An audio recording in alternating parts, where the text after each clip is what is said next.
परमेश्वर के नाम की स्तुति हो और उनके नाम की महिमा हो। प्रभु ने हमें एक और मौका दिया है कि हम परमेश्वर के उपस्थिति में आकर प्रभु के वचनों को हम सीखने पाए। और आज हम पहला यूहन्ना जो भाग हम पढ़ रहे थे उसी में हम आगे की ओर हम आएंगे। तो आज हम तीसरे अध्याय की ओर हम आ चुके हैं। पहले दो अध्याय का पढ़ना मैं विश्वास करता हूँ आप सबके लिए एक आशीष का कारण बना और आप सबको समय मिला होगा। मैं विश्वास करता हूँ कि इन पत्रियों को जो कि है पहला यूहन्ना, दूसरा यूहन्ना और तीसरा यूहन्ना, मैं विश्वास करता हूँ आपको मौका मिला है पढ़ने का। अगर आपको अभी भी मौका नहीं मिला है, समय नहीं मिला है, आज आप अपने बाइबलों को खोलकर इन वचनों को फिर से आप उसको पढ़िएगा। हालेलुया। तो तीसरे अध्याय की ओर हम अपने ध्यान को हम लगाएंगे और इसमें काफ़ी अद्भुत बातों को हम तीसरे अध्याय में हम देख सकते हैं। और आज मैं कोशिश ये करूँगा तीसरा अध्याय अगर पूरा हो सके तो उसके साथ साथ मैं चौथे अध्याय को भी मैं फिनिश करना चाहूँगा। बाकी जो हमारा दूसरा यूहन्ना का जो पत्री है उसमें उतना ज़्यादा उसमें आयतें नहीं हैं। सेम हम लोग जब तीसरे पत्री की ओर जाते हैं उसमें भी ज़्यादा आयतें नहीं हैं। तो ये पहला ये पत्री होगा जिसमें हम लोग इतना समय व्यतीत कर रहे हैं। बाकी दो पत्रियों में उतना हमारे पास आयत नहीं है, परंतु हम उसके इतिहास को हम लोग सीखते हुए जाएंगे। ठीक है, तो तीसरे अध्याय की ओर हम अपने ध्यान को लगाएंगे। और आप सबके सब जिनके पास बाइबल है अपने बाइबल को खोले, जिनके पास बाइबल नहीं है वो लोग स्क्रीन पे देख सकते हैं। तो इसमें लिखा है कि तीसरा अध्याय उसके पहले से लेकर हम नीचे की ओर हम पढ़ेंगे। विचार करो, देखो कि परम पिता ने हम पर कितना महान प्रेम दर्शाया है ताकि हम उसके पुत्र पुत्री कहला सके, और वास्तव में वे हम है ही। इसलिए संसार हमें नहीं पहचानता क्योंकि वो मसीह को नहीं पहचानता। हे प्रिय मित्रों, अब हम परमेश्वर की संतान हैं, किंतु भविष्य में हम क्या होंगे अभी तक इसका बोध नहीं कराया गया है। जो भी हो, हम ये जानते हैं कि मसीह के पूर्ण प्रकट होने पर हम उसी के समान हो जाएंगे, क्योंकि वो जैसा है हम उसे ठीक वैसे ही देखेंगे। हर कोई जो उस पर ऐसी आशा रखता है वो अपने आप को वैसे ही पवित्र करता है जैसे मसीह पवित्र है। तो हम लोग अब जब इस पत्री के हम अहम भागों की ओर हम लोग यहाँ पे आ रहे हैं, तो अगर आप ध्यान से इसमें पढ़ोगे तो आप देख सकते हो कि वो पिता के प्रेम के विषय में यहाँ पे बात कर रहा है। ठीक है, मैंने आपको बताया था इस पूरे पत्री में हम लोग 3-4 भागों को हम देख सकते हैं, जिसमें क्या कहते हैं प्रेरित यूहन्ना फोकस कर रहा है। उसमें से एक है सहभागिता, उसमें से एक है प्रेम, उसमें से एक है क्या कहते हैं अंधकार और ज्योति के बीच में क्या कहते हैं जो समानता, जो मिलते जुलती कुछ भी नहीं है उसको वहाँ पे बताया गया है।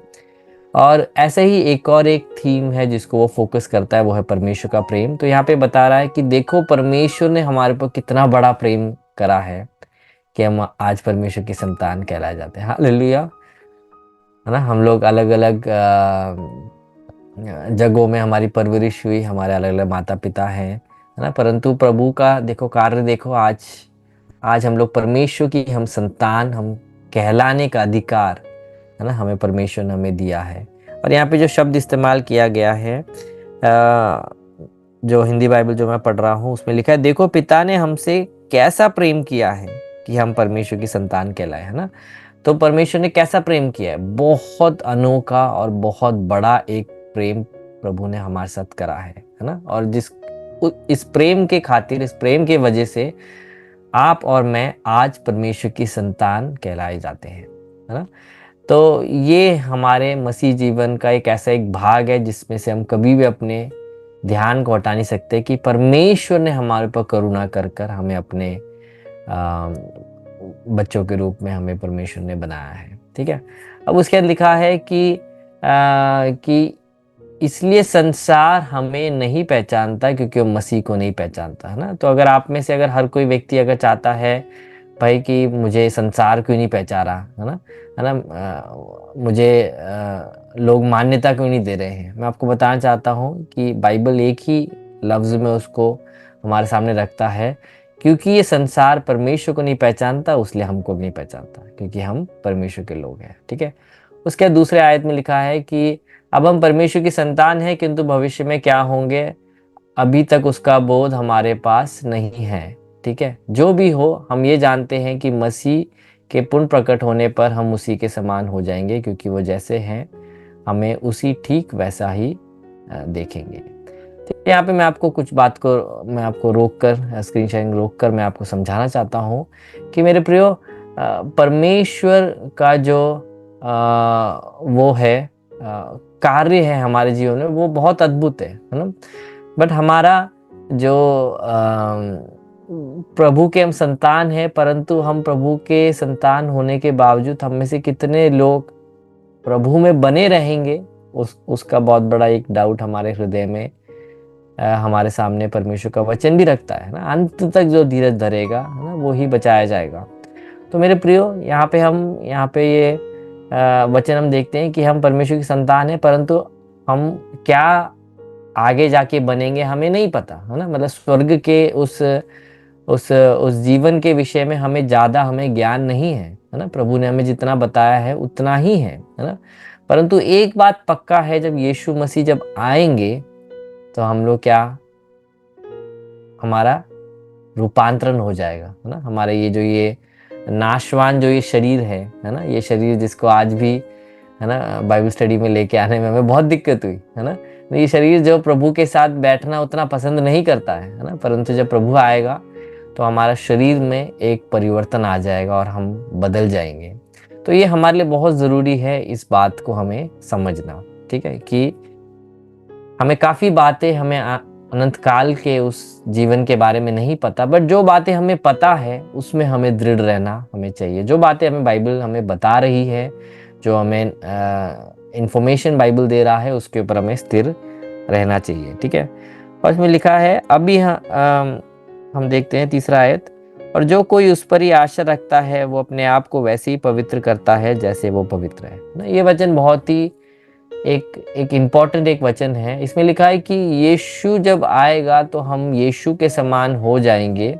ये आशा जो रखता है कि यीशु आने वाला है ना, वो अपने आप को पवित्र रखता है ना। ये कितनी ही दिलचस्प बात यहाँ पे यूहन्ना आत्मा से भर के बोल रहा है कि परमेश्वर के लोग वो ही अपने आप को पवित्र रखते हैं जो प्रभु यीशु मसीह के आगमन के लिए वो लोग अपने आप को तैयार किए हुए हैं, है ना। क्योंकि जो नहीं जा रहे हैं उनको पवित्र रहने की जरूरत उनमें महसूस नहीं होगी, है ना। आपको समझ आ रहा है ना। जो यीशु के साथ अनादिकाल का जीवन नहीं जीना चाहते हैं, उनको इस संसार में क्या कहते हैं, अपने आप को त्याग कर, अपने क्रूस को उठाकर यीशु के पीछे चलने की जरूरत उन्हें नहीं है ना। पर जिनके पास ये आशा है कि यीशु आने वाला है, वो क्या करेंगे, अपने आप को दिन प्रतिदिन अपने आप को शुद्ध करेंगे ना, अपने आप को तैयार करेंगे, जिन जिन बातों को छोड़ना है उसको छोड़ेंगे। तो क्यों आज की कलीसिया, मेजॉरिटी मसीही लोग एक अपवित्र, एक सांसारिक जीवन व्यतीत करने में वो दिलचस्पी रखते हैं, वैसे संदेश सुनना चाहते हैं? उसका एक कारण हमें यहाँ दिया जाता है कि यीशु आ रहा है, उसका प्रकाशन उनके जीवन में से हट गया है ना। जब यीशु आ ही नहीं रहा है, कोई न्याय का दिन ही नहीं है, तो चलो हम कैसे भी जीते हैं, ऐसी एक सोच लोगों के बीच में आ गई है ना। परंतु मैं आपको बताना चाहता हूँ, यीशु आ रहे हैं, हालेलुया, है ना। वो कब आ रहे हैं किसी को भी नहीं पता, परंतु उन्होंने बोला प्रकाशित वाक्य के अंत में कि लो मैं आ रहा हूँ, है ना। वो बोल के 2000 साल हो चुके हैं। उनकी देरी, इतनी बात पक्की है, उनकी देरी अब कम हो गई है ना। 2000 साल हम और नजदीक आ गए हैं यीशु मसीह के आगमन। तो यहाँ पे बाइबल बता रहा है, जो इस आशा को रखता है कि यीशु आने वाला है, वो अपने आप को क्या करता है, अपने आप को पवित्र रखता है, अपने आप को तैयार रखता है ना। तो आप अगर पवित्र रहना चाहते हैं, उसका सबसे बड़ा एक आपको प्रोत्साहन मिल रहा है कि अपने आप को तैयार करो, अपने आप को पवित्र करो, है ना। अपने आप को सुधरने वाले जगह में सुधरो, क्योंकि यीशु जो कि हमारा राजा है वो आने वाला है ना। कितना बड़ा प्रोत्साहन है। उसके बाद हम लोग चौथे वचन देखते हैं, जो कोई पाप करता है वो व्यवस्था का विरोध करता है और पाप तो व्यवस्था का विरोध है, और तुम जानते हो कि वो इसलिए प्रकट हुआ कि पापों को हर ले जाए, और उसके स्वभाव में पाप नहीं। जो कोई उसमें बना रहता है वो पाप नहीं करता। जो कोई पाप करता है उसने तो उसे देखा है और ना उसको जाना है। ठीक है, तो यहाँ पे एक दिलचस्प एक बात मैं आपको स्क्रीनशॉट करके वो वचनों को अंडरलाइन करके मैं आपको बताना चाहता हूँ। यहाँ पे लिखा है, जो कोई पाप करता है वो परमेश्वर के नियम को तोड़ता है, क्योंकि नियम का तोड़ना ही पाप है ना। क्या पाप है? प्रभु के वचन के विपरीत जो भी बातें हम लोग कर रहे हैं, सोच रहे हैं या बोलते हैं, है ना, वो अगर प्रभु के वचन के विपरीत है तो वो पाप है ना। क्योंकि पाप का मतलब ही क्या है? प्रभु के आज्ञाओं का उल्लंघन करना, है ना। और उसमें लिखा है, तुम तो जानते हो कि मसीह लोगों के पापों को हरने के लिए प्रकट हुआ है ना। मतलब कि क्या लोगों के पापों को हटाने के लिए प्रभु यीशु मसीह आए हैं, ये तो हम सबको पता है ना। तो जो कोई मसीह में बना रहता है पाप नहीं करता रहता, है ना। ये बात को काश आज हर प्रभु का दास अगर इसमें जोर दे रहा होता तो बड़ा अच्छा रहता, है ना। क्या? पाप नहीं करता रहता। तो एक मसीही व्यक्ति वो नहीं है जो जिसके जीवन में पाप नहीं आएगा, है ना। परंतु मसीही व्यक्ति वो है जो वो पाप में बना नहीं रह सकता है ना। बाय डेफिनेशन एक क्रिश्चियन लाइफ एक पाप में जिंदगी नहीं है। और यहाँ पे भी ऐसे क्या लिखा हुआ है, जो मसीह में बना रहता है ना। जो चर्च आता है ये नहीं लिखा हुआ, जो मसीह के वचनों में बना रहता है वो व्यक्ति पाप नहीं करता रहता है। मतलब वो आदत नहीं है उसकी, है ना, वो दोहराता नहीं रहता। क्यों दोहराता नहीं रहता? क्योंकि वो मसीह में है तो उसको पता है कि भाई मुझे अब पाप नहीं करना है, मुझे अब आज़ादी है कि मैं इसके परे में जा सकता हूँ। गलातियों की पत्री में हमने सीखा, है ना। हमको प्रभु ने आज़ाद किया है, इसलिए नहीं कि हम पाप करते रहे, परंतु प्रभु ने हमें इसलिए आज़ाद किया है ताकि हम पाप अब ना करें, है ना। हम प्रभु की इच्छा को हम पूरा करें। तो इसलिए इस बात को आप ध्यान दीजिए, अगर आप मसीह में होने का दावा करते हैं तो आपके कर्म ही एक बड़ी एक गवाही उसको देते हैं, है ना। तो इसलिए आप ध्यान दें, अगर आप मसीह में हैं तो पाप में आप बने नहीं रह सकते। और उसके साथ लिखा हुआ है, और हर कोई जो पाप करता रहता है। देखो फिर से वहां पे जो पाप एक बार करता है वो नहीं लिखा हुआ, है ना। इंग्लिश में भी है हु गोज ऑन सिनिंग, है ना। मतलब जो पाप करते रहता है, मतलब उस स्वभाव में बने रहता है ना। मतलब एक बार जिसने झूठ बोला वो क्या उसको हम नहीं बोल सकते भाई कि अब ये मसीह ही नहीं है ना। बट जो झूठ में ही बने रहता है ना, झूठ बोलना ही उसकी इबादत है, वो एक मसीही है या नहीं उसको सोचने की जरूरत है। ठीक है। और यहाँ पे बाइबल क्या बता रहा है, और हर कोई जो पाप करता रहता है उसने ना तो उसके दर्शन किए हैं और ना ही कभी उसे जाना है। मतलब जो ऐसे फितरत जिस व्यक्ति की ऐसी फितरत है कि वो पाप में बना रहता है, बाइबल बता रहा है मेरे प्रियो, मैं नहीं बोल रहा हूँ, ठीक है। मुझे ऐसे नहीं समझना है कि भैया बड़े कठोर वचन देते हैं ना, नहीं। बाइबल जब हमारे गलतियों को बताता है, बाइबल कभी भी हमारे पापों को प्यार से नहीं बताता, है ना, कठोर तरीके से ही बताता है, क्योंकि परमेश्वर के विपरीत किया जा रहा है। तो जो पाप में बना रहता है, बाइबल बता रहा है उसने प्रभु को कभी भी देखा नहीं है, प्रभु को कभी भी उसने जाना तक नहीं है। मतलब वो कभी भी यीशु के प्रेम को वो समझ ही नहीं पाया है, इसलिए तो वो पाप करते जा रहा है ना। प्रभु को जान के भी जो व्यक्ति पाप कर रहा है, ये बहुत ही एक दिलचस्प बात है। इसमें मैं और फोकस करना चाहता हूँ मेरे प्रियो, परंतु आप सब समझ चुके हो ना। तो अपने आप को आपको परखना है भाई कि अगर मैं पाप से ज्यादा प्रेम करता हूँ या यीशु से, है ना। अगर मैं यीशु से ज्यादा प्रेम करूंगा तो पाप से मैं धीरे धीरे क्या होगा, मैं बैर करने लगूंगा, है ना। और मैं बैर करते करते मैं अपने ऊपर आश्रय करना छोड़कर मैं प्रभु के ऊपर मैं आश्रय करना मैं शुरू कर दूंगा, है ना। तो यहाँ पे आप सबके लिए बहुत ज़रूरी है मेरे प्रियो, आप इस बात को आप बड़े ही गंभीरता से आप उसको बात को लें। ठीक है। हम लोग आगे के वचनों को अब हम लोग पढ़ेंगे। उसमें लिखा है, हे बालको, किसी के भरमाने में ना आना, जो धर्म के काम करता है वो उसी की नाई धर्मी है। जो कोई पाप करता है वो शैतान की ओर से है, क्योंकि शैतान आरंभ से ही पाप करता आया है। परमेश्वर का पुत्र इसलिए प्रकट हुआ है कि शैतान के कामों को नाश करे, है ना। तो आपने यहाँ पे देखा, यहाँ पे एक और दिलचस्प बात यहाँ पे की गई है। यहाँ पे ये किया गया है भाई कि हमारे काम ही दिखा देंगे हम कौन है ना। ये आपने कभी सोचा है ना। मुंह से तो हर कोई बहुत बातें बोल देता होगा, है ना। अभी भी शायद आप जो वचनों को सुन रहे हो, बाद में जो लोग यूट्यूब में जो सुनेंगे, वो मुंह से बहुत बोलते होंगे कि मैं प्रभु के लिए मैं ये करूंगा, अपना जीवन न्योछावर कर दूंगा ना, मिशनरी बन जाऊंगा, है ना, नौकरी छोड़ के मैं यीशु के राज्य के लिए आ जाऊंगा ना। परंतु मेरे प्रियो, बातें नहीं है जो इम्पोर्टेंट है ना। आपके काम आपके बातों को सही या गलत साबित करता है ना। तो इसलिए यहाँ पे लिखा हुआ है, हे बालकों, किसी के भरमाने में ना आना, मतलब धोखे में मत आना, ठीक है। क्यों? कि जो धर्म के काम करता है वो ही उसी की नाई धर्मी है, ठीक है। इंग्लिश में लिखा हुआ है, the one who does what is right is righteous just as he is righteous, है ना। तो मतलब हमारे कामों से ही पता चल जाता है हम मुंह बोले मसीह हैं, या हम संडे वाले मसीह हैं, या वेडनेसडे और फ्राइडे वाले मसीह हैं, या हम असली में मसीह है। हालेलुया, है ना। किसी को आके बोलने की तक जरूरत नहीं है कि आप अब मसीह हो या नहीं। आपके खुद के काम दूसरों के सामने दिखाएंगे भाई कि मैं मसीह हूं या नहीं, है ना। उसके बाद लिखा हुआ है, जो कोई पाप करता है वो शैतान की ओर से है, ठीक है। मतलब जो पाप में बने रहता है मेरे प्रियो, वो शैतान की ओर से है, बाइबल हमें बताता है। क्योंकि शैतान आरंभ से ही पाप करता हुआ आया है ना। तो ये देखो कितने सरल तरीके से बताया हुआ वचन भी आज मसीही लोगों के लिए मुश्किल हो गया है ना। बाइबल अविश्वासियों के लिए मुश्किल नहीं है मेरे प्रियो, बाइबल विश्वासियों के लिए मुश्किल हो गया है ना। क्योंकि विश्वासी बाइबल के अधीन अपने जीवन को नहीं चलना चाहता है।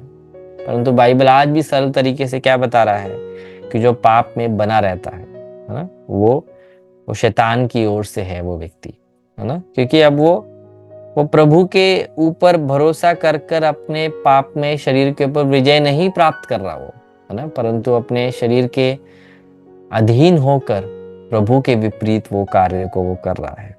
और शैतान के एक स्वभाव को बताया कि शैतान आरंभ से ही पाप करते हुए आ रहा है ना। और प्रभु यीशु मसीह क्यों आए? प्रभु यीशु मसीह आने के काफी कारण हम लोग बाइबल में हम देखते हैं। उसमें से एक जो सबसे टॉप में आता है, उसमें से एक ये है कि प्रभु यीशु मसीह इसलिए आए कि शैतान के कामों को नाश कर सके, है ना। शैतान ने जो बातें करी हैं, शैतान ने जो बातों को इस संसार में किया है, उसको नाश करने के लिए आए हैं, है ना। हम पढ़ रहे हैं पहला यूहन्ना 3 अध्याय उसका 8वां वचन। पहला यूहन्ना 3 अध्याय उसका 8वां वचन, ठीक है। हम लोग 9वें वचन की ओर जाएंगे। तो जो कोई परमेश्वर से जन्मा है वो पाप नहीं करता, क्योंकि उसका बीज उसमें बना रहता है, और वो पाप कर ही नहीं सकता क्योंकि परमेश्वर से जन्मा है ना।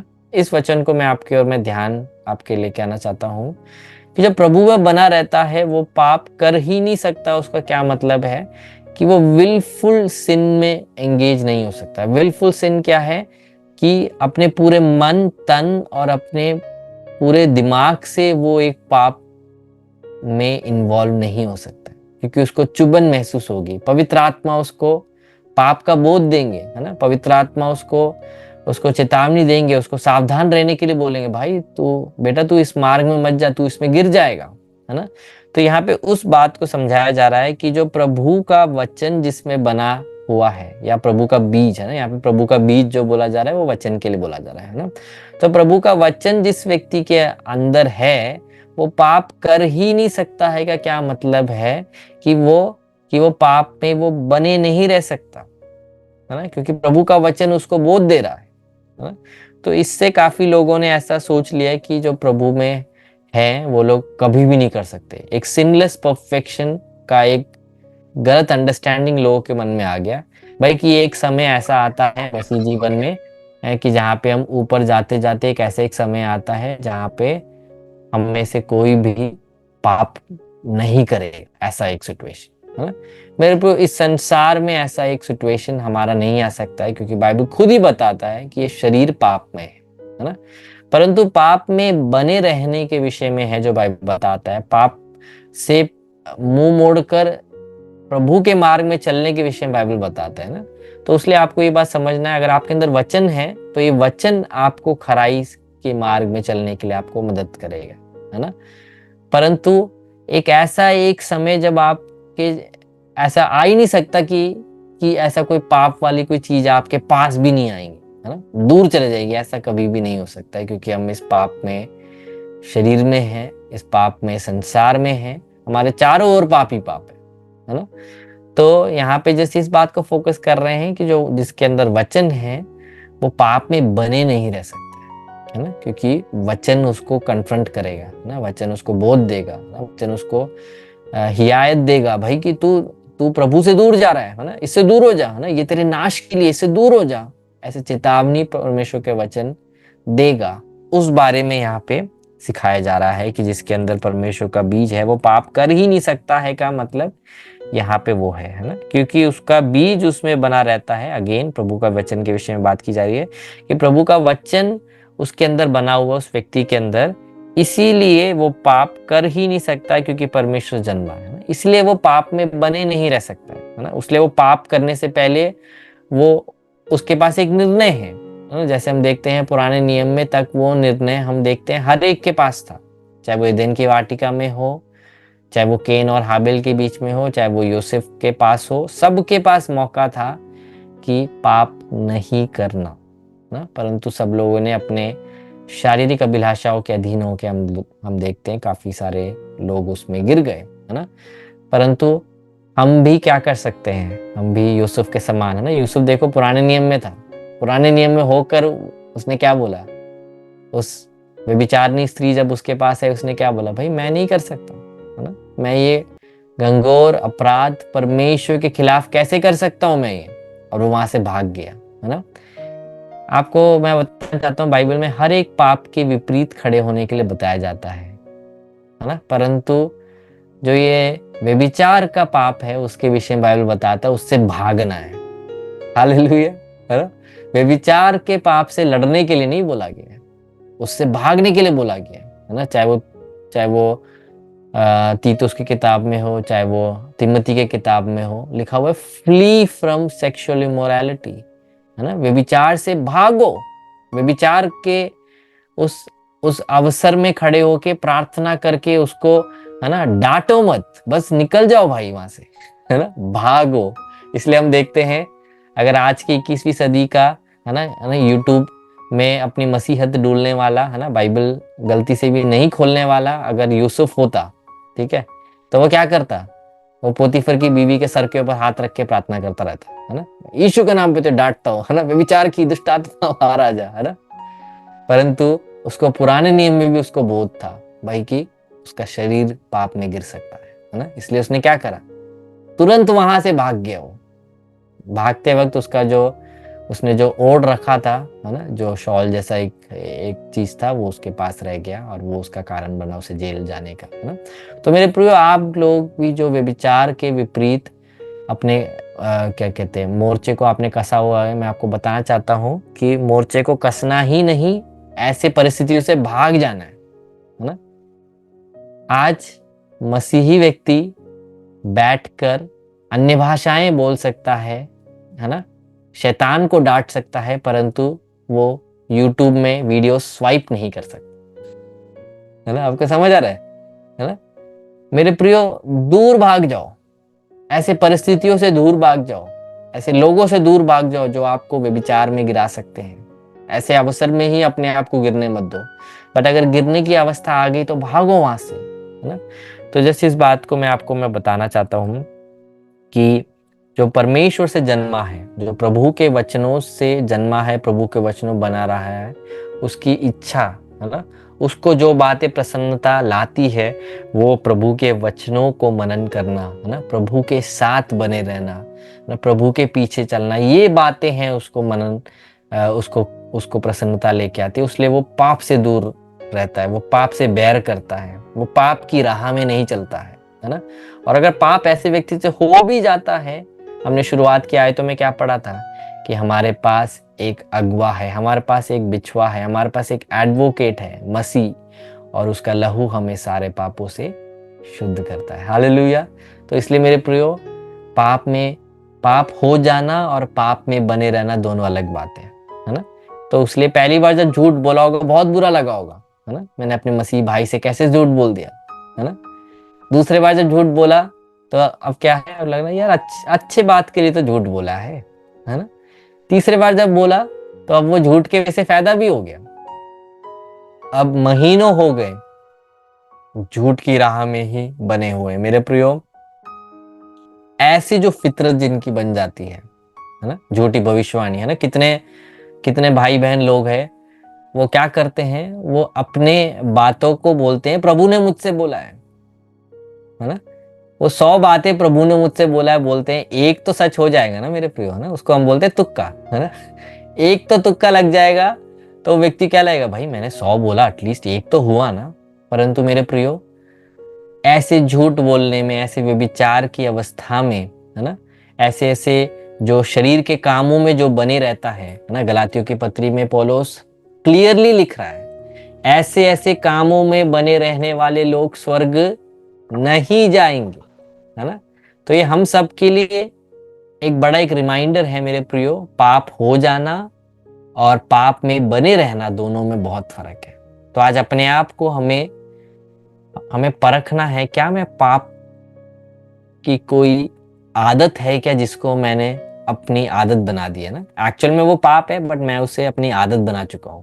तो अगर ऐसा है, आज आपको मन फिराना है मेरे प्रियो, क्योंकि ऐसा एक समय आएगा जब आप इतने ढीठ हो जाओगे, इतने कठोर हो जाओगे कि आप प्रभु से माफी मांगना तक आप छोड़ दोगे, है ना। तो झूठे भविष्यवाणी करने वाले झूठे प्रभु के दास ही नहीं है जिनका न्याय होगा, आपका और मेरा भी न्याय होगा अगर यीशु का नाम व्यर्थ में कभी लिया है। हालेलुया। तो इसलिए मन फिराकर प्रभु के साथ लेखा जोखा सही कर लो, है ना। तो यहाँ पे इसलिए बताया जा रहा है कि इसलिए वो व्यक्ति जो प्रभु बना रहता है वो पाप नहीं करेगा, उसका इच्छा वो नहीं है, उसको उससे प्रसन्नता नहीं है, इसलिए वो उन बातों में मनन करना छोड़कर वो प्रभु की बातों में मनन करेगा ना। यही सेम हम क्या देखते हैं, भजन संहिता पहले अध्याय में भी हम यही देखते हैं, है ना। वो दुष्टों के वो मार्ग में नहीं चलता, पापियों के मार्ग में नहीं चलता, दुष्टों की युक्तियों में नहीं चलता और ठट्टा करने वालों के, है ना, साथ नहीं बैठता, परंतु वो परमेश्वर के वचनों में नित दिन मन लगाता है ना। तो आप भी एक ऐसा व्यक्ति आप बन सकते हो अगर आप प्रभु के वचनों में बने रहते हो। आपका माइंड फिर प्रभु की बातों में ही बना रहेगा ना। ये संसार के पौलुस से अगर पूछोगे, पौलुस इतना एक अमीर व्यक्ति था मेरे प्रियो, है ना। अगर हम उसको ह्यूमनली अगर जज करेंगे, है ना, इंसानी रूप में अगर उसको अगर हम न्याय करेंगे तो हर चीज हासिल कर चुका था, हर चीज हासिल कर चुका था। परंतु जैसे ही उसने यीशु को देखा और उसको समझ आया, भाई अगर यीशु मेरे जीवन में नहीं है कुछ भी नहीं है। तो फिलिपियों के पत्र में लिखता है, जिन जिन बातों को मैं अपनी बड़ाई के लिए सोचता था, मसीह यीशु के सामने उस सबको कूड़ा और कचड़ा मानता हूं। हालेलुया, है ना। आज मसीह लोगों को इस संसार का कूड़ा कचड़ा बड़ा पसंद है ना। क्योंकि एक भी व्यक्ति अनादि काल के लिए अपने आप को तैयार नहीं कर रहा, इसलिए इस संसार का थोड़ा सा, है ना, सैलरी बढ़ जाना, है ना, इस संसार में थोड़ी सी मान्यता मिल जाना, इज्जत मिल जाना, उसको बहुत बड़ा सोचते हैं। परंतु मेरे प्रियो, ये सारी बातें आपको ये क्यों बता रहा हूं कि अगर वचन आपके अंदर है ना, तो आप क्या करोगे, आपके प्रायोरिटीज में बदलावट आएगा। आप हमेशा प्रभु को खुश करने के लिए आपकी इच्छा बनेगी। यही लिखा हुआ है, और जो उसमें बना रहता है ना, वो पाप नहीं कर सकता क्योंकि परमेश्वर से जन्मा है ना। एक ऐसा व्यक्ति पाप की ओर अपने पैरों को नहीं लगाएगा, अपने सोच को पाप की चीजों में नहीं लगाएगा, है ना। अपने मन को हमेशा वो प्रोटेक्ट करके रखेगा, है ना। जैसे 119वां भजन में भजनकार पूछता है, भाई कि एक जवान व्यक्ति अपने आप को पवित्र कैसे रखे। उसके बाद वही उत्तर देता है कि प्रभु के वचनों के हिसाब से चल के। उसके बाद लिखता है वो कि हे परमेश्वर, मैंने तेरे वचन को अपने अंदर रख छोड़ा है ताकि तेरे विपरीत पाप ना करूं। तो ये प्रभु का ये वचन है जो हमें पाप करने से हमें दूर रखता है ना, हमें सिग्नल देता है ना, हमें याद दिलाता है, भाई ये तो मैं गलत करने जा रहा हूँ, नहीं नहीं नहीं, मुझे नहीं करना, है ना। मेरे प्रियो, तीतुस की किताब में पौलुस तीतुस को ये बताता है कि प्रभु का कृपा हमें नो बोलने के लिए हमें सिखाता है। हालेलुया मेरे प्रिय, उसको मैं वहीं पे मैं रोकना चाहता हूँ। अब हम लोग 10वें वचन पर अपने ध्यान को लेके आएंगे। 10वां वचन, 10वें वचन में ऐसे लिखा है कि परमेश्वर की संतान कौन है और शैतान के बच्चे कौन से हैं, तुम उन्हें इस प्रकार जान सकते हो। प्रत्येक वो व्यक्ति जो धर्म पर नहीं चलता और अपने भाई को प्रेम नहीं करता परमेश्वर का नहीं है। मैं नहीं बोल रहा हूं मेरे प्रियो, कोई प्रचारक नहीं बोल रहा है, इंडिया का कोई श्रेष्ठ प्रचारक नहीं बोल रहा है। आज ऐसी बातें हो गई है भाई कि ये फेमस बंदा बोलेगा तभी हम मानेंगे, है ना। पता नहीं आप लोग सबका क्या होगा ना मेरे प्रियो। कोई बोले या ना बोले, बाइबल ऑलरेडी इन बातों पे बोल चुका है ना। तो वो फेमस प्रचारक अगर अपने मन से डाल के बोल रहा है तो उसको उसका लेखा जोखा देना पड़ेगा। बट बाइबल ऑलरेडी बोल चुका है 2000 साल पहले कि जो प्रभु के मार्ग में नहीं चलता है और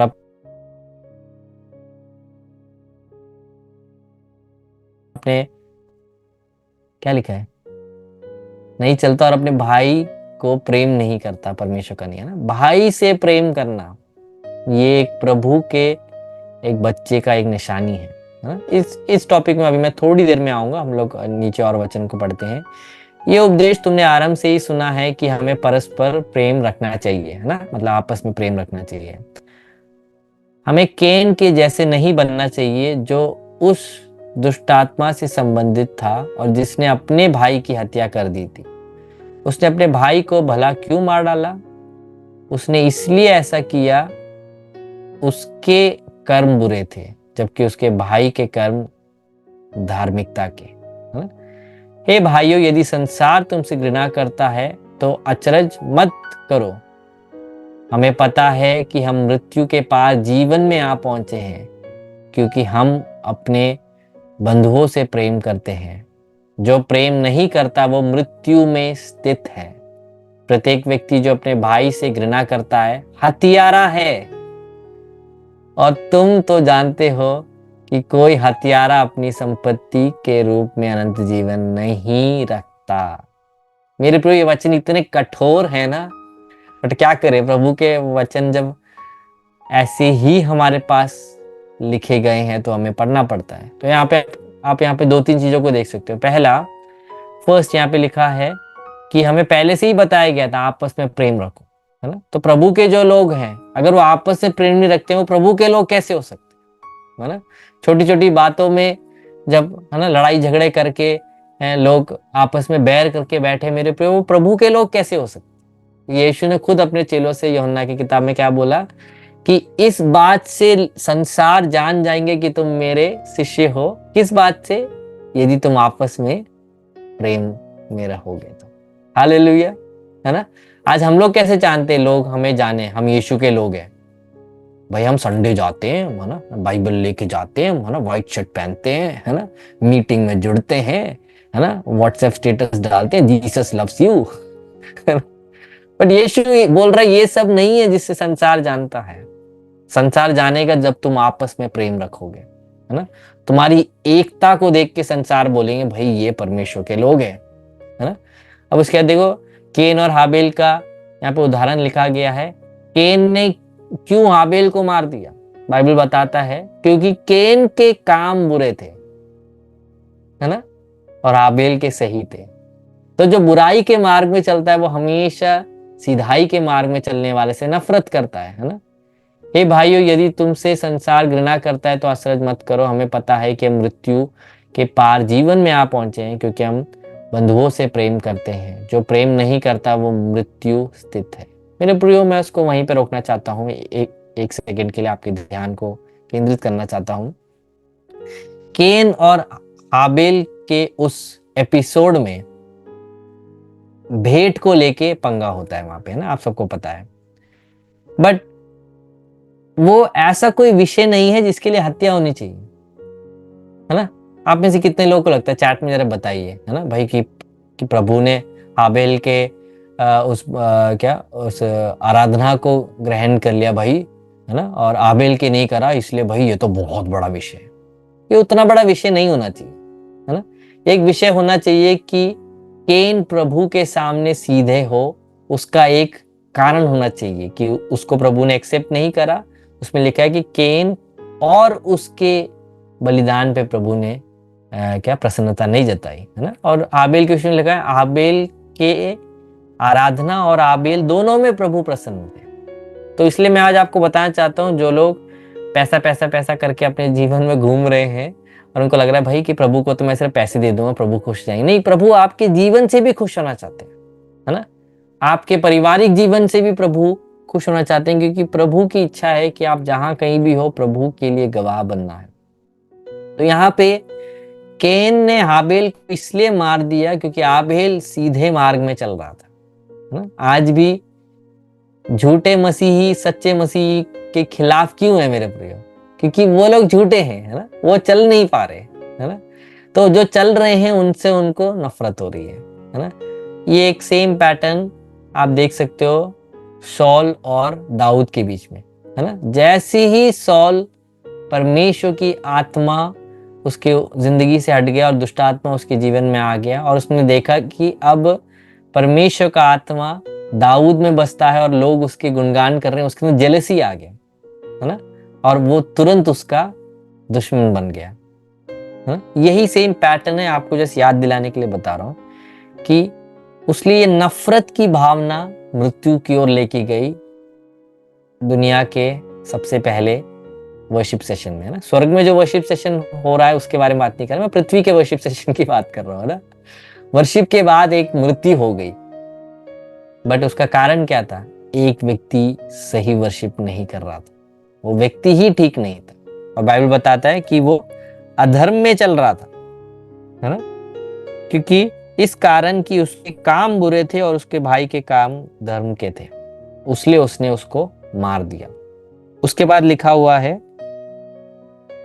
हे भाइयों, यदि संसार तुमसे बैर करता है तो अचंबा ना करना, है ना। संसार मसीही लोगों से अगर बैर करता है, आपके खिलाफ अगर संसार खड़े होता है, अगर आपसे अगर नफरत करता है, अगर अफवाहें झूठी बातें अगर फैलाता है, मेरे प्रियो, उसमें आप शॉक्ड मत हो जाना, है ना। आज काफी लोग प्रचार के वक्त और यूट्यूब में आके बोलते हैं, भाई वो लोग शॉक्ड है, मसीह लोगों से संसार नफरत क्यों करती है। भाई अगर बाइबल पढ़ा होता आपको समझ आता, है ना, क्योंकि परमेश्वर के लोग सही मार्ग में चल रहे हैं और जो नहीं चलते हैं उनको नफरत है ना। परमेश्वर के लोग संसार से बैर कर कर प्रभु के वचन के अधीनता में चलने की जब वो कोशिश करते हैं, ये संसार नफरत करता है, भाई कि ये हमारे समान क्यों नहीं है, हमारे जैसे क्यों नहीं है, हमारे समान भोग विलास में क्यों नहीं चल रहे हैं लोग, है ना। इस बात को आपको ध्यान देने की जरूरत है।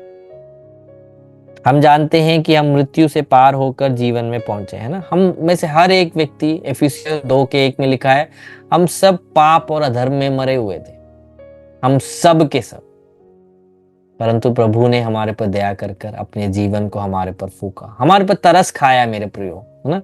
काफी लोग बोलते हैं, भाई मैं इस विभाग में था, है ना, और मैं वहां पे एक अच्छा एक व्यक्ति था और प्रभु को तो मुझे बचाना ही था। ऐसे लोगों की गवाही सुनिए, ऐसे ऐसे मूर्ख लोगों की, है ना, लाखों व्यूज आते हैं ऐसे ऐसे गवाही में, है ना। मैं तो ये थी, मैं तो वो था, मैं तो उसमें भी बहुत पूजा पाठ करता था, है ना, तो मैं सत्य को जानना चाहता था, तो प्रभु ने मुझे अपने आप को जानने के लिए मौका दिया। भाई तेरे पूजा पाठ के वजह नहीं प्रभु ने तुझे जानने का मौका दिया, वो प्रभु की कृपा है, कि प्रभु की कृपा दृष्टि तेरे ऊपर हुई, मेरे भाई, मेरे बहन, है ना। तो आज हमें समझना है कि हम कृपा के द्वारा बचाए गए हैं, हमारे कामों के वजह से नहीं कि प्रभु हमारे ऊपर उन्होंने तरस खाया, परंतु उन्होंने अपने प्रेम को हमारे पर न्योछावर करा है। हालेलुया। उस बात को हम लोग वहां पे रोकेंगे। और आगे लिखा है, क्योंकि हम भाइयों से प्रेम रखते हैं, तो जो प्रेम नहीं रखता वो मृत्यु की दशा में रहता है। तो यूहन्ना इस बात को बोल के आ रहा है, शुरुआत के फैमिली में मृत्यु आने का कारण माता पिता के द्वारा आज्ञा तोड़ने के वजह से था, फल खाने के वजह से। अब ये जो एक दूसरा टाइप का एक मृत्यु जो वहां पे प्रकट हुआ, ठीक है, वो क्या था? वो था नफरत से उत्पन्न हुआ मृत्यु, है ना। तो अब उसको दृष्टांत के रूप में लेके बताते हैं, जो कोई मसीही व्यक्ति अपने भाई से, अपनी बहन से, अपने पड़ोसी से नफरत करता है वो आज भी मरा हुआ है। हालेलुया। तो भैया आप ये सही बोल रहे हो, मतलब वो गली में वो अंकल जो मुझे बहुत परेशान करते हैं, आप बोल रहे हो मैं उनसे भी प्रेम रखूं? ये तो बड़ा मुश्किल है, उनसे नहीं रख सकता है ना। बाइबल यहाँ पे जब हमें बता रहा है, बाइबल फर्स्ट ऑफ ऑल यहाँ पे मसीही लोगों के बीच के प्रेम को जब बता रहा है, उसके साथ साथ ही हमें बात बाइबल ही बताता है, हमें किसी से भी नफरत नहीं करनी, है ना। हम पाप से हम घृणा कर सकते हैं, है ना, परंतु यहाँ पे बताया जा रहा है कि जो भी अपने भाई से प्रेम नहीं रखता, है ना। तो मतलब आज ये बाइबल स्टडी खत्म होते ही जिनके रिश्ते खराब है, कॉल करके अपने साइड से एटलीस्ट ठीक करो, है ना, नहीं तो मेहनत करो, है ना। फिर से बाइबल उठाने की हिम्मत कैसे आती है ना। मैं बहुत मेहनत करता हूँ, लोग रिश्ते ठीक नहीं रखना चाहते हो, वो उनके ऊपर है। बट प्रभु ने बोला तुम भेंट चढ़ाने आते हो और तुम्हें याद आता है कि तेरे भाई को तुम्हारे विपरीत कुछ है, भाई भेंट को छोड़, भेंट को, मीटिंग को छोड़, तू जाके पहले ठीक हो गया, है ना। मतलब तू जा, वो तेरा रिस्पॉन्सिबिलिटी है। हर एक मसीह व्यक्ति का रिस्पॉन्सिबिलिटी है अपने भाई के साथ अपने रिश्ते को ठीक करना। हालेलुया। वचन सुन के आमीन बोलकर, है ना, एक लाइक और एक शेयर और एक कमेंट करना नहीं, हम यहाँ पे सिखा रहे हैं। वचन सुन के जीवन में एक परिवर्तन आना है। हालेलुया। हम कितने सारे लोगों को हम, है ना, 15-20 साल पहले उन्होंने जो करा उसके लिए हम माफ करे बिना आज भी हम लोग जी रहे हैं। हालेलुया। और बाइबल क्या हमें बताता है, भाई माफ करो क्योंकि तुम माफ किए गए हो। हालेलुया। हमको माफ करने के लिए प्रभु बोलता है ना? तो यहाँ पे यूहन्ना मसीही लोगों से बोल रहा है, भाई जो भी आपस में नफरत रखते हैं, है ना, वो क्या है, वो हत्यारे हैं, है ना। यहाँ पे ऐसे लिखा हुआ है, ठीक है। जो कोई अपने भाई से बैर रखता है, 15वां वचन, वो हत्यारा है और तुम जानते हो किसी हत्यारे में अनंत जीवन नहीं रहता। मतलब यूहन्ना बता रहा है जो अपने भाई से नफरत करता है, एक व्यक्ति भी स्वर्ग की ओर नहीं उड़ेगा। हालेलुया। वरना बहुत कठोर है ना। आज अगर मैं आपको यहाँ बैठ के अगर अभिषिक्त तेल पानी, अभिषिक्त नमक, है ना, तो वीजा लग जाएगा, है ना, शादी हो जाएगी, है ना, नौकरी मिल जाएगी, है ना, तो आमीन बोलना बहुत आसान है। बट स्वर्ग राज्य में अगर प्रवेश करना है तो आपको स्वर्ग राज्य के नियम के अनुसार अपने जीवन को परिवर्तन करना पड़ेगा। और स्वर्ग राज्य का नियम है प्रेम में बने रहना बहुत जरूरी है। हालेलुया।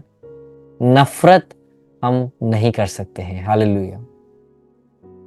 अगर आप मुझसे पूछोगे कि भैया आप किससे नफरत करते हो, झूठे शिक्षकों से मैं नफरत करता हूं। झूठे शिक्षकों से बाइबल कभी प्रेम नहीं बता रहा है, प्रेम करने के लिए नहीं बोल रहा है। बट बाइबल किन से प्रेम करने के लिए बोल रहा है? जो प्रभु में बने रहते हैं, जो प्रभु को नहीं जानते। जो प्रभु में बने रहते हैं वो हमारे सहभागिता को दिखाते हैं। जो प्रभु को नहीं जानते उनसे प्रेम करना क्या है, वो परमेश्वर के खरे प्रेम को उनके सामने हम व्यक्त कर रहे हैं, है ना। भाई तू चर्च आएगा तभी तुझसे प्रेम करूंगा, वो झूठा प्रेम है मेरे प्रियो। अगर कोई भी अगर ऐसा सोच रहा है अपने मन में कि हम तो उनको बुलाते हैं, मीटिंग में आते ही है ना, तो अब तो भाई हम उनसे कोई लेन देन नहीं रखना चाहते, भाई तो आपका प्रेम ही मीटिंग में आने के लिए है ना। परंतु परमेश्वर के प्रेम से उनको प्रेम करके देखो। हालेलुया। तो आप जानोगे कि एक सच्चा एक प्रेम वो कैसा होता है ना। तो झूठे शिक्षकों से तो हमें बाइबल कभी प्रेम करने के लिए नहीं बताता है ना। यहाँ पे जो प्रेम की बात की जा रही है और जो नफरत के बारे में बात की जा रही है, वो मसीही लोगों के बीच के नफरत के विषय में बात की जा रही है ना। नफरत की भावना हमारे बीच में ना पनपने पाए, है ना। इसलिए पौलुस प्रैक्टिकल भाषा में बोलता है, जितना हो सके सबके साथ शांति में है ना, शांति बनाए रखने की कोशिश करो। ये तो आप कर सकते हो ना मेरे प्रियो, है ना। परंतु दूसरा व्यक्ति आपके साथ शांति नहीं चाहता तो वो तो फिर आपके ऊपर नहीं है ना। उसके विषय में प्रभु कभी आपसे नहीं पूछेगा, बट प्रभु आपसे चाहता है कि भाई आप अपने ओर से कोशिश करो कि शांति बरकरार रहने की, है ना, प्रेम बरकरार रखने की। बट प्रभु के खातिर लोग आपसे बैर करते हैं, लोग आपसे नफरत करते हैं, लोग आपके खिलाफ खड़े होते हैं, उसके लिए आप कुछ नहीं कर सकते। परंतु आप अपने साइड से, है ना, हर चीज क्लियर रखो, ताकि कल को वो देख के बोले भाई ये प्रभु का सच्चा, है ना, बच्चा है, देखो ना, ये प्रभु का सच्चा दास है। देखो मैंने इतना कुछ उसके खिलाफ करा बट उसने मेरे खिलाफ नहीं करा। हालेलुया। मेरे प्रियो, ये बहुत कड़वी शिक्षाएं हैं, मुझे पता है, परंतु बाइबल की शिक्षाएं तो आपको कड़वी लगेगी अगर आप बुराई में चल रहे हो तो, है ना, सच्चाई तो गलत लगेगी, है ना। बट प्रभु आप सबको मदद करने पाए। उसके बाद लिखा हुआ है 16वां वचन, हमने प्रेम इसी से जाना कि उसने हमारे लिए अपने प्राण दे दिए और हम भी भाइयों के लिए प्राण देना चाहिए। यहाँ पे प्रैक्टिकल तरीके से यहाँ पे प्रेम दिखाने के विषय में यहाँ पे बाइबल हमें बता रहा है ना। मैं इन वचनों को आपको पढ़वा के उसको थोड़ा सा मैं आपको मैं एक्सप्लेन करूंगा, ठीक है। ये था 16वां वचन। 17वां वचन, सो जिसके पास भौतिक वैभव है और जो अपने भाई को अप्रभुता देखकर भी उस पर दया नहीं करता, उसमें परमेश्वर का प्रेम है, ये कैसे कहा जा सकता है। प्यारे बच्चों, हमारा प्रेम केवल शब्दों और बातों तक सीमित नहीं रहना चाहिए, बल्कि वो कर्म में और सच्चा होना चाहिए। इससे हम जान लेंगे कि हम मृत्यु के और परमेश्वर के आगे अपने हृदय के आश्वस्त कर सकेंगे। बुरे कामों के लिए हमारा मन जब भी हमारा निषेध करता है तो ये इसलिए होता है कि परमेश्वर हमारे मनों से बड़ा और वो सब कुछ और जानता है ना? मैं आप यहाँ पे रुककर आपको कुछ बातें बताऊंगा, बट जस्ट मैं उस वचनों को रीड करके जाना चाहता हूँ, उसके बाद आपको समझाऊंगा। हे प्यारे बच्चों, यदि कोई बुरा काम करते समय हमारा मन हमें दोषी ठहराता है तो परमेश्वर के सामने हमारा विश्वास बना रहता है और जो कुछ हम उससे मांगते हैं उसे पाते हैं, क्योंकि हम उसके आदेशों पर चल रहे हैं और उन्हीं बातों को और कर रहे हैं।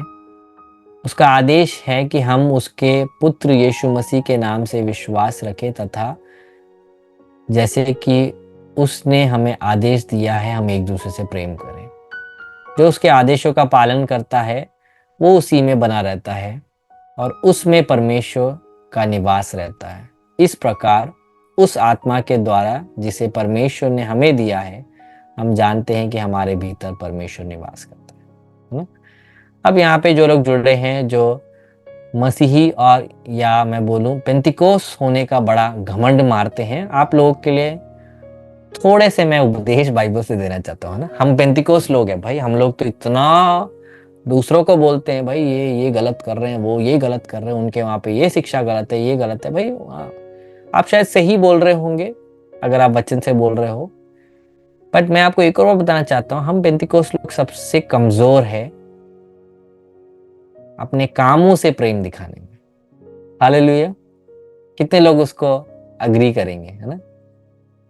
मुझे भी पहले बचपन से मैं ये लगता था भाई कि आप कुछ कर नहीं रहे तो भी कुछ नहीं, बोलते रहो, बस बोलते रहो, है ना। बट प्रभु ने बाद में जाके सिखाया भाई तेरे बोलने से ज्यादा बेटर है तू कर, तू पहले करके दिखा, है ना। क्योंकि तेरे बोलने वाला चीज तो लोग भूल जाएंगे, बट तूने जो किया है ना, चाहे वो किसी तरीके से भी आपने प्रेम दिखाया हो, है ना। दुख में अगर कोई है, तकलीफ में कोई है, उनको अगर आपने सच्चे मन से अगर आपने कॉल किया मेरे प्रियो, उसका अहमियत आप नहीं समझते हो। कोई हॉस्पिटल में क्या कहते हैं बीमार होके पड़ा है ना, आप भाई हम आपके लिए प्रार्थना कर रहे हैं, अच्छी बात है, बहुत अच्छी बात है। बट अगर आपके पास में है वो व्यक्ति, एक बार हॉस्पिटल में चले जाओगे तो आपका जो प्रेम है उसको आपने प्रकटीकरण में भी दिखा दिया है। हालेलुया। आप में से कितने लोगों को समझ आ रहा है, उनका जीवन आज धन्य हो जाएगा, है ना।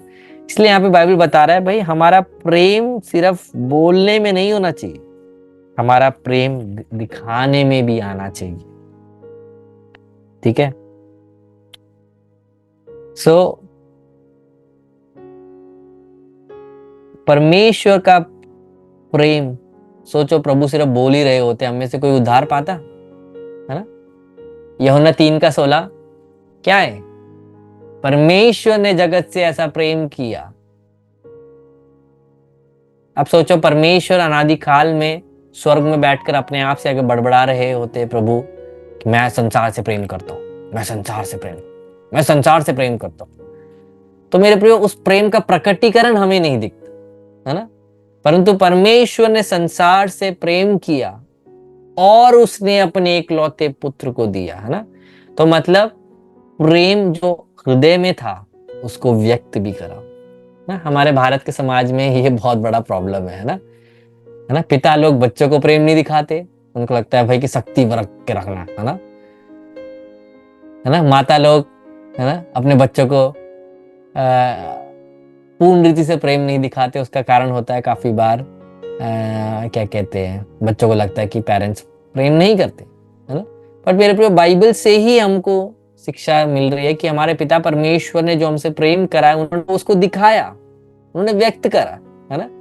तो ऐसा प्रेम, कैसा प्रेम है जो व्यक्त नहीं होता है, हालेलुया, है ना। प्रेम बताया सिर्फ नहीं जाता, उसको करा भी जाता है ना। आखिरी बार कब आपने किसी को प्रेम में आपने उनसे बात करा, है ना। आप शायद किसी को भी कॉल करके आप भड़ास भी निकाल सकते हो, है ना। परंतु आप किसी को कॉल करके आप प्यार में आप उनसे दो बातें भी कर सकते हो ना, भाई कैसा चल रहा है, सब ठीक है, मैं आपके लिए प्रेयर कर रहा हूँ। प्रेम में कितने लोग एक दूसरे को याद करके प्रार्थना करते हैं, हालेलुया, है ना। तो ये यूहन्ना जो 90 साल का हो गया है, उसने बहुत उतार चढ़ाव को मसीह लोगों के मसीह जीवन में देखा। उसको एक बात समझ आ गया, भाई जो बातें अहमियत की बातें उसमें तो ध्यान नहीं दिया जा रहा, और बोला जा रहा है भाई तुम प्रेम में बने रहो। और प्रभु के प्रेम में अगर तुम बने हो तो प्रभु के परिवार के दूसरे प्रियजनों से प्रेम करने में क्या प्रॉब्लम है आपको, है ना। अपने साइड से हमेशा क्लियर रखना है, हालेलुया मेरे प्रियो, ये बहुत जरूरी है। इसलिए लिखा हुआ है, हे बालकों हम वचन और जीभ से ही नहीं पर काम और सत्य के द्वारा भी प्रेम करें, है ना। जहां पे आपके कामों के द्वारा आपको दिखाना है वहां पे कामों के द्वारा ही दिखाना है ना। लोगों को महसूस होना चाहिए कि आप जेन्युइनली आप उनके लिए कंसर्न हो, है ना। काफी बार हम इतने प्रोफेशनल हो जाते हैं, हम भूल जाते हैं भाई कि हम ये सब प्रेम में ही कर रहे हैं, हालेलुया। हम बाइबल स्टडी कर रहे हैं, आपको बता चुके हैं, इससे कोई भी हमारा लाभ नहीं है, हम लाभ के लिए नहीं करते हैं। परंतु हमको क्या मोटिवेट करता है, मसीह का प्रेम हमें मोटिवेट करता है कि आपको सीधे मार्ग में चलाने के लिए आपको प्रशिक्षण दिया जाए। एक कहानी मुझे भी अचानक से याद आई है, मैंने ये कहानी बोलने का प्रिपेयर नहीं करा था। चाइना में परमेश्वर के आत्मा ने एक व्यक्ति को इस्तेमाल किया था, हडसन टेलर था उस व्यक्ति का नाम। तो चाइना के अंदरूनी भागों में सुसमाचार लेके जाने के लिए परमेश्वर के आत्मा ने उस जमाने में हडसन टेलर नाम के एक व्यक्ति को इस्तेमाल किया था। और उनके पास कुछ मिशनरीज आए थे इंटरव्यू देने के लिए, भाई कि हम भी आपके साथ मिलकर सेवकाई करना चाहते हैं, अंदरूनी भाग में जाकर हम सेवकाई करना चाहते हैं। अंदरूनी भागों में हडसन टेलर के अलावा कोई भी जा नहीं रहा था सुसमाचार लेके, ठीक है। तो पूछते हैं भाई कि तुम क्यों सुसमाचार प्रचार करना चाहते हो, क्यों तुम लोगों के पास जाके यीशु के बारे में बताना चाहते हो। तो सबने ना बहुत बड़े बड़े उत्तर दिए, ये तो अंतिम आ गया है ना, हाँ ये मेरी बुलाहट है ना, बहुत बड़ी बड़ी बातें उन्होंने सबने कहा। हडसन टेलर इतने साल के सेवकाई के एक्सपीरियंस में उसने लास्ट में बोला कि ये सारे जो भी आपने बोला ये सब एक दिन टल जाएगा, पता है आपको। परंतु एक चीज है जिसके वजह से आप बने रह सकते हो, वो है प्रभु का प्रेम मुझको प्रोत्साहन कर रहा है सुसमाचार बांटने के लिए, हालेलुया। आज सेवकाई में जितने भी लोग हैं, कितने लोग प्रभु के प्रेम में सेवकाई कर रहे हैं मेरे प्रियो, है ना। कुछ लोग भड़ास निकालने के लिए कर रहे हैं, कुछ लोग फेमस होने के लिए कर रहे हैं, है ना। कुछ लोग उनको कोई काम धंधा आता नहीं है उसलिए कर रहे हैं, है ना।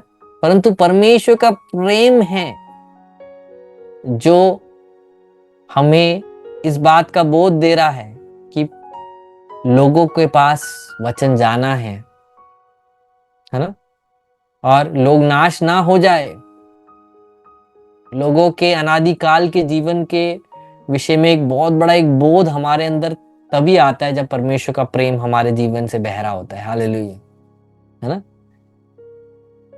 अगर आप पौलुस से पूछें, पौलुस बताएगा कि परमेश्वर के भय को हम जानते हुए हम लोगों को समझाते हैं, है ना। ये सारी बातें हैं क्या सेवकाई की, है ना, जिसकी वजह से लोग सेवकाई कर नहीं, बट हमें वापिस आना है मेरे प्रियो। हे बालकों, हमें वचन और जीभ में नहीं पर काम और सत्य के द्वारा भी प्रेम करना है ना। कितना बार हमने कौवे की तरह काए काए करके हम लोगों को बोलते हैं मीटिंग में आ जाओ, मीटिंग में आ जाओ ना, चर्च में आ जाओ, चर्च में आ जाओ। मेरे प्रियो, शायद उसके चर्च नहीं आने का कारण ही आपका जीवन है। ये कभी सोचा है भाई वो क्यों नहीं आ रहा? भाई क्योंकि इतनी खोखली आपकी खुद की जीवन है। वो बोल रहा है यार, अगर चर्च में आके अगर एक व्यक्ति ऐसा बन जाता है, भाई मैं तो ठीक हूँ, बाहर ही ठीक हूँ, है ना। मेरे प्रियो, हमें अपने आप को ठीक करना है। हालेलुया। आखिरी बार कब था आपने वचन किसी से प्रेम में बांटा हो, ये सोच के कि उसका अनादिकाल का जीवन मेरे लिए बहुत जरूरी है। हालेलुया। वो व्यक्ति, वो अल प्रभु के मार्ग में वो सक्षम होना है, मुझसे आगे निकल जाएगा, है ना, मुझसे ज्यादा फेमस हो जाएगा। नहीं, ये सारी बातें कहाँ से आती है मेरे प्रियो, है ना। ये सारी बातें मैं सोचता हूँ, लगता है कितनी बेवकूफी वाली बात है। बट काफी लोग क्यों ऐसी बातों में हैं? क्योंकि प्रभु का प्रेम अंदर नहीं है। हालेलुया। इसलिए उनको लगता है दूसरे को अगर बाइबल ज्यादा सिखा दिया वो मुझसे आगे निकल जाएगा ना, 4 मीटिंग और मिल जाएगा। भाई किसको चाहिए मीटिंग मीटिंग, ये सब क्या है? हमारे एक ही उद्देश्य है। कोलोसियों की पत्री में जैसे पौलुस बताता है, हमारा एक ही उद्देश्य है, हर एक व्यक्ति को मसीह में परिपक्व खड़ा करना है। हालेलुया। और वो प्रेम के द्वारा ही हो सकता है, जब आप वास्तविक रीति में किसी से प्रेम करोगे कि भाई ये व्यक्ति नाश नहीं होना है। हालेलुया। क्योंकि यूहन्ना 3:16 खुद बताता है, हमारे परमेश्वर ने प्रेम किया और उसने उस प्रेम को प्रकटीकरण में दिखाया। कैसे? अपने पुत्र यीशु मसीह को भेज दिया हमारे लिए। हालेलुया। तो हम भी अगर प्रेम करते हैं, हालेलुया, तो मेरे प्रियो, सच्चाई में हमें प्रेम करना है। हालेलुया। हमें कुछ वापस रिटर्न में मिलेगा इसलिए नहीं हमें प्रेम करना, परंतु हमें खराई में हमें करना है। हालेलुया। हे प्रियो, यदि हमारे मन हमें दोष ना दे तो हम परमेश्वर के सामने हियाव होता है ना। जब आप परमेश्वर की उपस्थिति में आते हो, काफी बार आपके मन में ही आपको लगता है ना, भाई नहीं यार, नहीं, आज कुछ ठीक नहीं है ना। मुझे वो सुबह जो मुझसे गलती से जो मैंने बोल दिया था दूसरे के लिए ना, वो मैं गलत करा, मुझे सॉरी मांगना है प्रभु से, है ना। ऐसे हुआ है? आप सबका शक्ल देख के तो लग रहा है भाई नहीं भैया, हम तो बिल्कुल ठीक रहते हैं हमेशा। मेरे साथ तो काफी बार हुआ है, अभी भी होता है। अगर प्रभु के इच्छा के विपरीत अगर एक कदम अगर रख लो तो मन में चुभन होती है, बुरा लगता है कि प्रभु सॉरी प्रभु, वहां पे गलती कर दी, है ना। अगर वो मनुष्य के प्रति थी वो गलती, तो मनुष्य को कॉल करके माफी मांगना है। अगर प्रभु के प्रति थी तो प्रभु के सामने माफी मांगना है। तो यहाँ पे बता रहा है, अगर तुम्हारा विवेक तुम्हें दोष नहीं ठहराता है तो तुम्हें प्रभु के सामने हियाव है ना। कितने लोग प्रभु के सामने जब प्रार्थना करने जाते हैं ना, 10 मिनट तो सॉरी मांगने में लगा देते हैं। क्यों? है ना, आपने सोचा है क्यों है? क्योंकि प्रभु के साथ सही रिश्ते में कभी वो एक दिन भी नहीं चल पाते, इसलिए जब उन्हें प्रार्थना करने के लिए आना पड़ता है तो उन्हें, है ना 10 मिनट तो उनको माफी मांगने में लग जाती है। परंतु मेरे प्रियो, अगर आपका हृदय आज आपको अगर दोष ठहरा रहा है तो ये सही समय है प्रभु के सामने ठीक होने का। हालेलुया, है ना। हम प्रभु के सामने हियाव के साथ हमें जाना है। हिम्मत काफी बार प्रभु की उपस्थिति में क्यों नहीं होती? क्योंकि हमें पता है हमने गलती कर दी है, हमें पता है हमने पाप किया है ना। उसको छुपाना छोड़कर, उस शर्मिंदगी में प्रभु के सामने आना छोड़कर हियाव में अगर आना है तो प्रभु के साथ एक एक एक साझेदारी, प्रभु के साथ एक जीता जागता एक संबंध होना बहुत जरूरी है। हालेलुया। तो इसलिए यहाँ पे बोला जा रहा है, और जो कुछ हम मांगते हैं वो हमें उससे मिलता है क्योंकि हम उसकी आज्ञाओं को मानते हैं और जो उसे भाता है वही करते हैं। हमें से कितने लोग आज छाती पे हाथ रख के बोल सकते हैं कि प्रभु जो चाहता है मैं वही करता हूं? हालेलुया। अगर आप उनमें से नहीं हैं जो अपने हृदय में हाथ रखकर, सच्चा है ना, आप दूसरों को धोखा दे सकते हो, झूठ बोल सकते हो, परिवार में भी झूठ बोल के, है ना, आप काफी हद तक आप आगे गुजारा कर सकते हो, परंतु अपने आप को आप झूठा नहीं है ना। अपने आप से आप झूठ नहीं कर सकते ना, खुदा से तो कोई भी झूठ नहीं कर सकता है ना, बाइबल खुद बताता है ना। परमेश्वर को आप कभी भी आप वो नहीं कर सकते, धोखा नहीं दे सकते, आप खुद को धोखा दे रहे हो, है ना। परंतु सोचो, अगर आप एक झूठा एक जीवन आज बिता रहे हो मेरे प्रियो, है ना, किसी को दूसरे को नहीं पता है परंतु खुदा जानता है, तो अगर आज आप एक झूठ की एक जिंदगी में अगर आगे बढ़ते हुए आए हो कि ढोंग किया दूसरों को मैं प्यार करता हूँ, है ना, मसीही अपने परिवार से मैं प्रेम करता हूँ, है ना, मैं इसलिए प्रार्थना कर रहा हूँ कि मैं चाहता हूँ वो बच जाए, अगर ये सब ढोंग था मेरे प्रियो, आज अच्छा एक समय आपके पास है, मन फिरा लो, हालेलुया, वापिस आ जाओ खुदा के पास, है ना। खुदा से प्रार्थना करो, प्रभु मैं लोगों से वास्तविक रीति में जैसे आप प्रेम करते हैं वैसे करना चाहता हूँ प्रभु, आप मुझे मदद करिए। मैं आपको बता रहा हूँ, ये सरल प्रार्थना को प्रभु मदद करेगा, हालेलुया। आप देखोगे आपके हृदय में से सच्चा प्रेम निकलेगा, क्योंकि रोमियो की पत्री में ऐसे लिखा है कि परमेश्वर ने अपने प्रेम को हमारे हृदयों में पवित्र आत्मा के द्वारा उंडेला है ना। मतलब अगर आपको अगर प्रेम, सच्चा प्रेम दिखाना भी है तो भी वो भी प्रभु के ओर से ही आ सकता है। मैं एक सवाल आपसे पूछना चाहता हूँ मेरे प्रियो, जब आप ट्रैक्ट लेके जाते हो, किसी को बताते हो भाई यीशु आपसे प्यार करता है,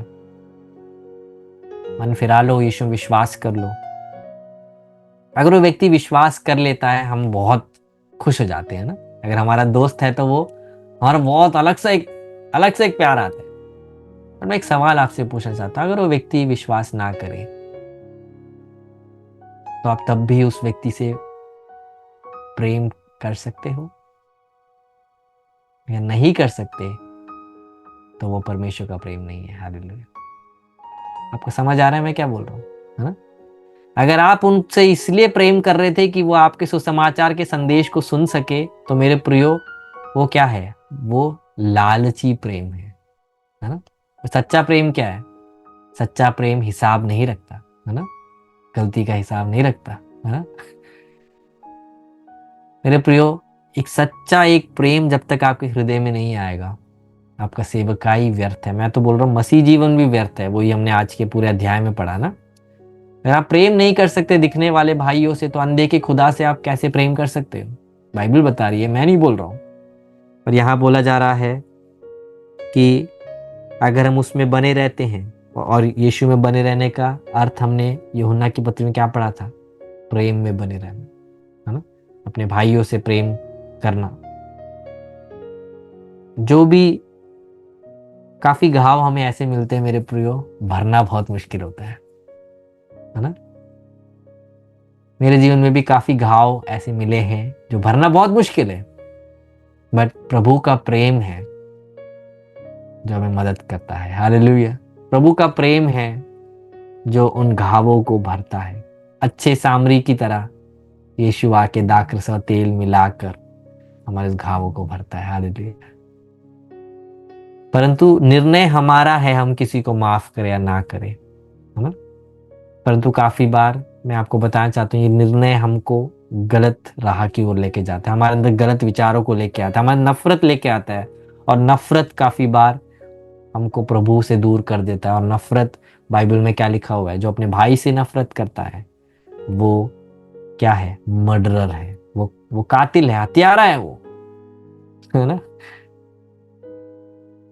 बट हमें वैसा नहीं होना है, हालेलुया। परमेश्वर का प्रेम हम सबको बदल नहीं पाए, वही प्रेम जिसने हमको नया जीवन दिया, वही प्रेम हमें वो जीवन दूसरों के सामने हमें जीने के लिए हमें मदद करेगा, हालेलुया। मेरे प्रियो प्रभु का वचन यही है, और उसकी आज्ञा ये है कि हम उसके पुत्र प्रभु यीशु के नाम पर विश्वास करें, और जैसा उसने हमें आज्ञा दी है उसके अनुसार आपस में प्रेम रखें। देखो बार बार वही टॉपिक आ रहा है ना, कुछ ये नहीं आ रहा वही प्रभु तुम्हें इस्तेमाल करेगा, है ना, तुम यहाँ जाओगे वहां जाओगे, ये मीटिंग करोगे वो करोगे, ये नहीं बोल रहा कि प्रभु के वचनों में बने रहो और प्रभु के प्रेम को दूसरों को दिखाओ। मेरे प्रियो अगर आपके हृदय में सच्चा प्रेम है ना प्रभु का, वो दिखेगा, हालेलुया। क्योंकि बाइबल क्या बताते हैं, जो चीज तुम्हारा हृदय भरा हुआ है मुंह उसी बात का वर्णन करता है। और सोचो अगर प्रभु का प्रेम ही अगर आपके जीवन में है, हालेलुया, आपकी जुबान से निकलने वाला एक एक वचन प्रेम से मिला होगा। Hallelujah, hallelujah. आज जो ये उतावलापन मसीहत में हम देख रहे हैं ना, काफी बार कठोर शिक्षा के लिए शिक्षक भी तैयार नहीं है। हालेलुया।